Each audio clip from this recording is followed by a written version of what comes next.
Hi, it's Kayla, and today I wanted to talk about my experience breastfeeding and pumping as a blind mom and to share all of my tips and things I learned along the way with my fellow blind moms. So, I will preface this video by saying that my breastfeeding journey was rather short. I breastfed for about 3 weeks and then pumped for another maybe 2 weeks or so after that. So, it was short. I threw in the towel, but I did learn a lot along the way, and it was a pretty steep learning curve, so I just wanted to share some of those things. So the first thing I learned right off the bat that I want to share with you is it is not as easy as it seems. I guess I was really naive, and I thought that it would be easy because it's just natural. You just put the baby on your breast, and they just eat and there you go. And it is not that easy. There is a pretty steep learning curve for both mom and baby. Baby doesn't know what they're doing either, and you have to help them. And so that is something that I did not know. So just to normalize that for everyone else, that it is not just a very easy thing to do just because it's like physiologically natural does not mean that it just comes natural to both mom or baby. So a few things that I did that I think were helpful that I would recommend doing is taking a breastfeeding class before you give birth. So that way when it's kind of a totally different ball game when you're actually doing it and actually trying to practice it, but at least then you will be familiar with a lot of the things, and so it can feel a lot less overwhelming if you come in with at least some knowledge or some familiarity. Second is utilize the lactation consultants in the hospital. That's going to be a really big help.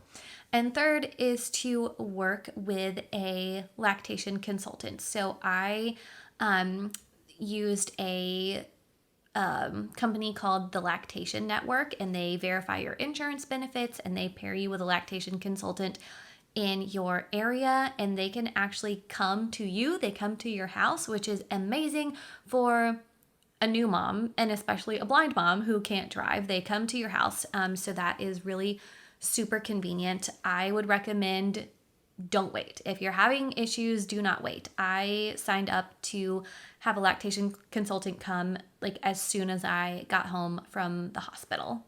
And then I was also connected with a 24/7 breastfeeding hotline, which I called a few times, so that was really helpful too. So make sure that you are getting these resources. Ask the lactation consultant at the hospital for resources and then utilize those.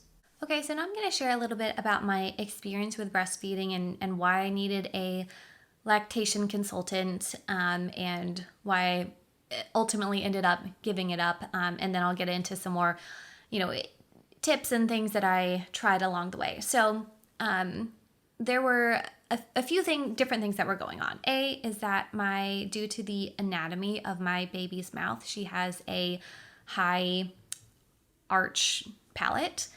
So essentially the roof of her mouth is high, and so what triggers the suck reflex in babies is when something touches the roof of their mouth. So if the roof of their mouth is up really high, it's hard to get the nipple to touch it to then trigger that suck reflex. So we were having issues with that of just her latching on. It was pretty difficult. There was a lot of maneuvering that had to be done because you kind of had to squeeze the breast in a certain way and then put the nipple in her mouth and then angle it upward to try to touch the roof of her mouth. And it was very cumbersome, and it was a 2-person job. I had to get my husband to help me latch her every single time. And so we were struggling a lot with that due to just her anatomy. And then there was also, I think, the fact that I'm blind. I didn't have enough hands because my hands are my eyes. So I've got one hand holding my breast and one hand holding her head, and then I don't have a hand left to see what I'm doing. So that was something that I was struggling with, and another reason why I had to have my husband help me get her latched, because there was some advice of put the nipple towards her nose and then drag it down and put it here and do this. And it's like I couldn't see where her nose was because my hands were full. And so that was something that was really challenging. Also, I should have said this at the beginning. This is just my experience. This is not the experience of every blind mom. There are plenty of blind moms out there who do independently and successfully breastfeed. I just wasn't one of them. And, possibly if my baby's anatomy was different and she was having an easier time latching, maybe I would have had an easier time, or maybe it would have still been just as difficult due to my blindness. I don't know. All I know is the experience that I did have. But I will say that I connected with several blind moms in a Facebook group, and it seemed like almost all of them had to have their partners help them latch the baby for the first bit before they were able to do it independently. And maybe that's sighted mom's experience too. Also, I don't know. I don't know what a sighted mom's experience is because that was not my experience. But just to normalize, needing your partner's help, that seems to be a very common thing in the beginning. Another thing that I struggled with is that I just had a lot of physical discomfort post-birth. It hurt to sit, so I had trouble finding a nursing position that was comfortable. I mainly did the side lying position because I didn't have to sit. I could lay down. Also great when you're just tired and maybe don't even feel like sitting up. So doing side lying was also helpful as a blind mom because baby could just lay down alongside me and I wasn't necessarily having to hold her. So it kind of freed up my hands a little bit more. So I think that if that is a position that is comfortable for you, I would recommend it because it does help you to free up your hands so then you can, see with your hands a little better. And then another issue I was having was just a lot of breast and nipple discomfort because my baby had a poor latch. That leads to a lot of physical discomfort. Also, I'm just sensitive. Like I have sensitive skin. I am very sensitive to physical sensations. I had a bit of an oversupply, so my breasts were frequently very full and painful. I was having to ice them and apply balm on my nipples and just all kinds of stuff. It was just really an ordeal, and it was just very physically uncomfortable. And so with all of these frustrations and discomforts, it really took a toll on my mental health. I found breastfeeding to be extremely frustrating because I couldn't do it independently. And every time I would try to latch her on my own and I couldn't do it and I would have to get Ethan to help me, I would be frustrated. And then I also felt like this ticking clock of he has 3 weeks of paternity leave. I have, X amount of time left to be able to do this on my own, or I'm not going to be able to do this. And so every time it was like, this isn't sustainable. I've got to figure this out. But then when I would try it, I wouldn't be able to. And so I was very frustrated. I felt very defeated. It felt unsustainable. And so that really took a toll on my mental health. Also, just the physical discomfort takes a toll on your mental health. The demands of it, it's very demanding. If baby is eating every 2 hours, and that is from the start of each feed. So if a feed lasts 45 minutes, you have an hour and 15 minutes left in between. If you are icing and applying balm, that is some more time tacked off of that window. And then also recovering from birth. I had a lot to tend to for self-care postpartum. That was a lot to do. And then, there's no time left to eat, sleep, take a shower, have a break, breathe, anything. It was extremely demanding. And, it's like that for every mom. I'm not special because I'm a blind mom, but it was very difficult for me. And also because I did struggle with postpartum depression. And I think having trouble with breastfeeding kind of kept me in this cycle where I was really frustrated with breastfeeding, and so that was contributing to my depression. And then also because I had postpartum depression, it just left me with very limited capacity and tolerance to take on something so taxing like breastfeeding. So after 3 weeks of breastfeeding, not only was I miserable, so I was I was wanting to throw in the towel, but I really struggled to do so. I really wanted to stick with it. I hoped that it would get better. Everyone said that it gets better, it gets easier, and I was really trying to hold out for that. But at 3 weeks, Ethan had to go back to work and I still could not get her latched independently. And so I didn't really have a choice other than to give it up. But some things that I did try, and working with the lactation consultant, was nursing pillows. So I tried, there's like the standard boppy. I think that's the one that a lot of people are familiar with. That one was really not a very great nursing pillow, but there is a different kind of boppy. So the regular boppy is like a C-shaped pillow that goes around your midsection. There is another boppy that is like bigger and it's kind of firmer on top and has like a little like kind of like lip around the edge to keep baby from rolling off, and it buckles around your back so it stays really secure on you. So there's that one, and then there's also another one that a lot of people like is called My Breast Friend pillow, and again it's kind of like a high nursing pillow, so it goes around your midsection, it comes up pretty high, it buckles around your back, and these pillows are helpful because you can lay baby on them so you're not having to hold baby, and so then again it frees up your hands, which is really good if your hands are your eyes, so then you are able to use those more than if you're having to hold baby. And then another thing that I tried that was helpful is a nipple shield. So this is, I guess it's silicone, like this little silicone thing that goes over your nipple that turns your nipple into, I guess, kind of like the shape of a bottle nipple almost. So it kind of makes it bigger and longer so that it helps babies latch. So like my baby, it was easy. Gosh, I can't talk. It was more easily able to touch the roof of her mouth so that she could latch on. It was also easier for me to guide it into her mouth because it was bigger and it was longer. It was easier for me to feel what I was doing. And so, and I've seen a lot of other blind moms say that that was helpful for them too, to use a nipple shield.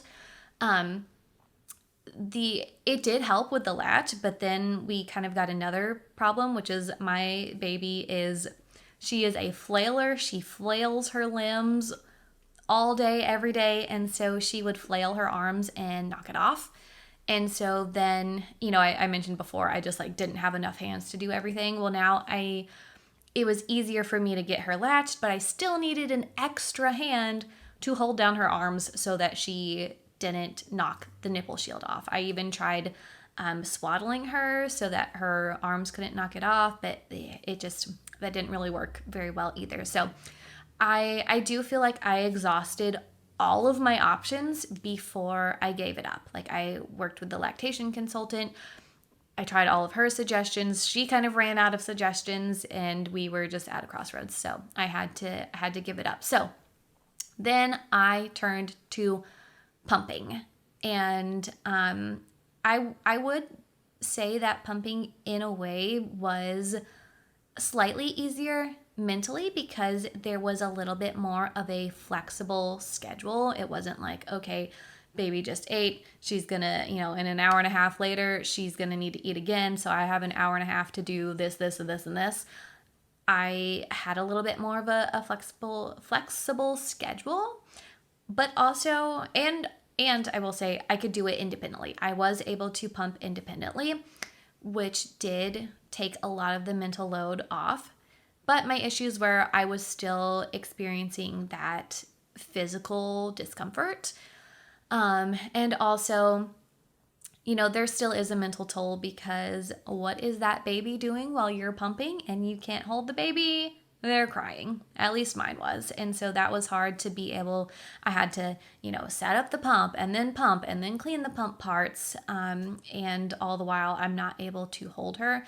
And then also you're doing double duty because you're pumping and then you're feeding them the bottle. So it was just a lot. And like I said, it was still just very physically uncomfortable. My breasts were so sore. It hurt to hold my baby.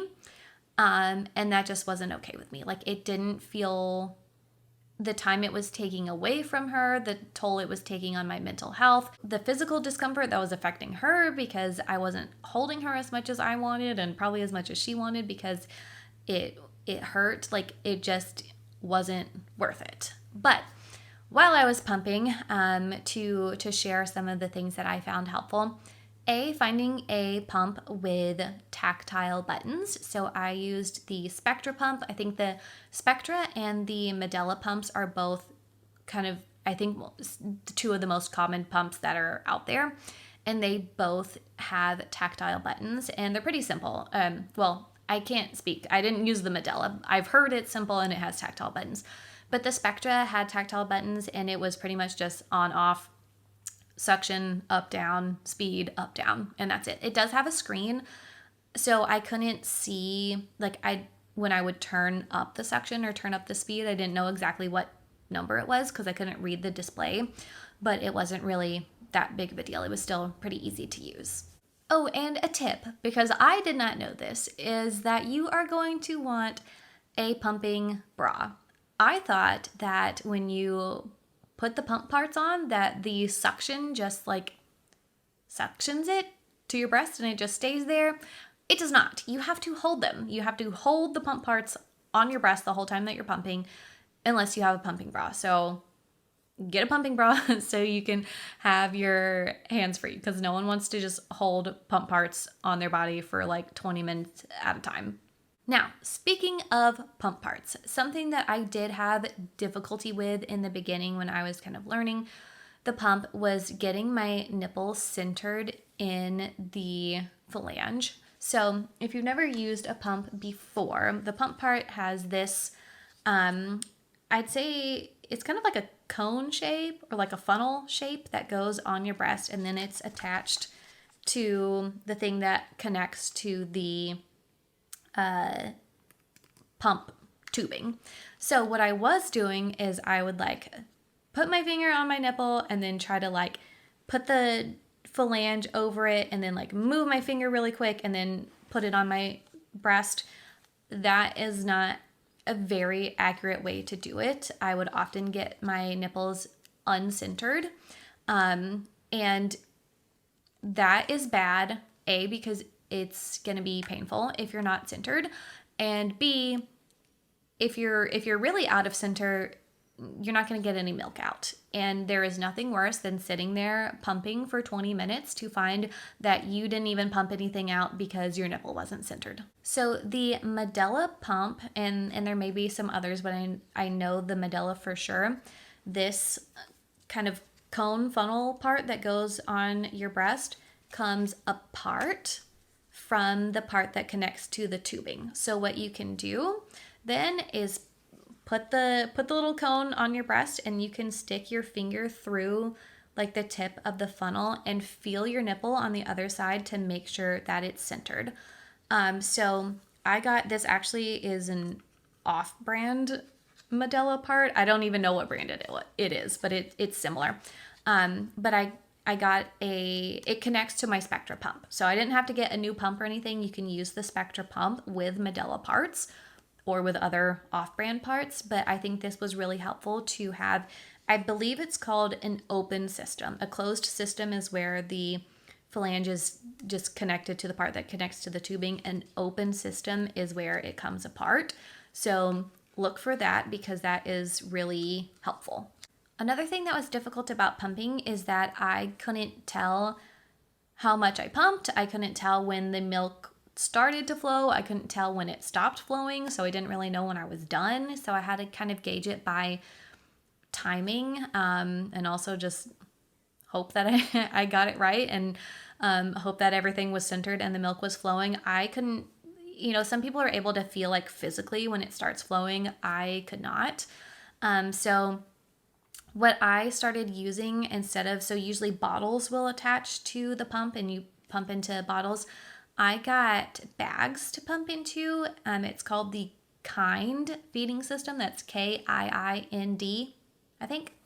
And so it's these little milk storage bags that screw on to the pump. So you're pumping into the bag rather than into a bottle.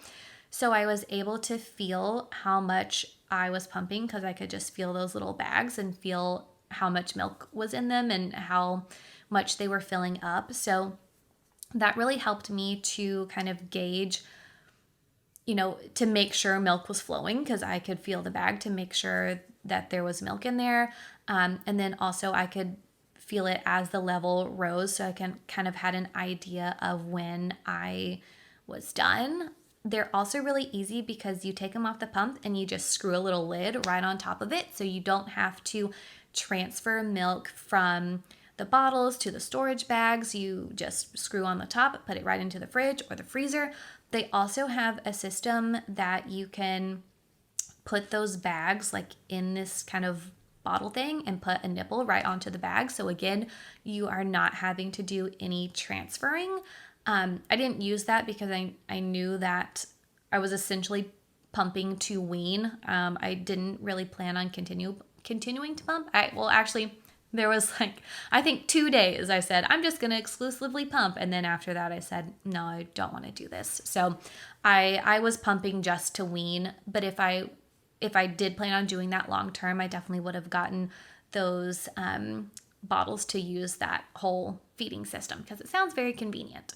I also didn't know though how much I had pumped, whether I was pumping in the bottles or the bags. I didn't know how many ounces it was.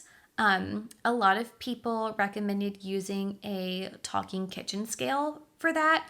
So I think that is a good idea if this is something that you're planning on doing long term. Like I said, I wasn't trying to invest a lot in it. So I just had my husband tell me how much it was, or I had him pour the correct amount into the bottles that we were feeding her. So that's what we did. And I do plan on talking about formula and bottle feeding in my next video, probably my next video, in a future video, for sure. Because if you are pumping, then you are also bottle feeding. And so there was a learning curve with bottle feeding as well. So I will talk about that in my next video. Okay, so I guess that's about it that I have to say on this topic. I hope you guys found this video to be helpful. If you have any tips to add, please leave those in the comments. I always want these videos to be a helpful resource to other people, and that includes the comment section. I don't know everything. I don't have all the tips. So if you have more, please leave those in the comments below to share with others. And I will see you guys in the next video.